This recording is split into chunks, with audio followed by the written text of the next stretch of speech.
Dalam upaya mewujudkan pemilu yang jujur dan adil, serta dalam rangka membangun netralitas aparatur pemerintah pada pemilu 17 April mendatang, Badan Kesatuan Bangsa dan Politik atau Badan Kesbang Pol Kota Palembang menggelar rapat koordinasi pemilihan umum tahun 2019 di Grand Atiasa Convention Center di Jalan Kapten Anwar Arsyad pada Rabu 20 Maret 2019.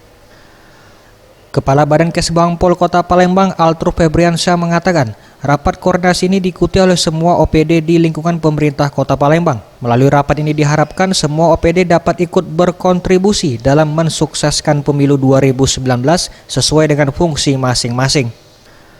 Di samping itu, pada kesempatan ini juga kembali ditekankan kepada semua aparatur sipil negara agar dapat menjaga netralitas dalam pelaksanaan pemilu tahun ini, sehingga pemilu dapat berjalan dengan adil dan jujur. Tentunya rapat ini kita mengajak bersama-sama dengan OPD ya untuk mensukseskan pemilu ya terkait dengan tusi mereka masing-masing.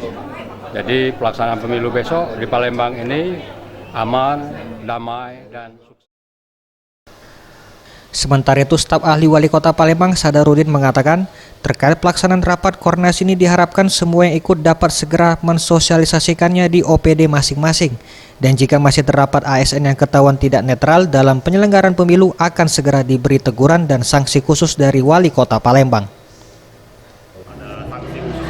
Ya, sudah barang tentu itu. Jadi apabila ada aparat kita bermain-main, nah ini akan kita berikan sanksi khusus nanti. Sudah barang tentu pimpinan nanti yang akan memberikan sanksi khusus. Tim Liputan Sriwijaya TV.